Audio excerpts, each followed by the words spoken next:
شباب شايفين اللي أشوفه؟ What the... Guys, it's moving.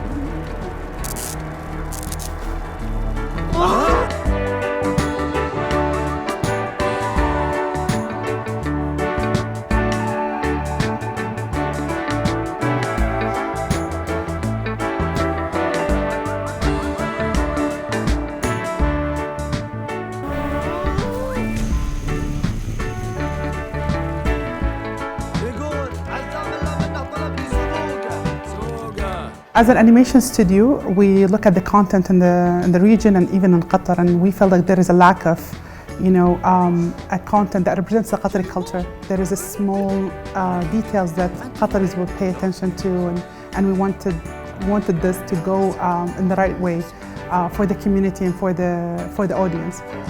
أنت منو؟ وش جايبك هنا؟ إيش تبي؟ لا تخافون مو معطيكم يا تحضر المباريات.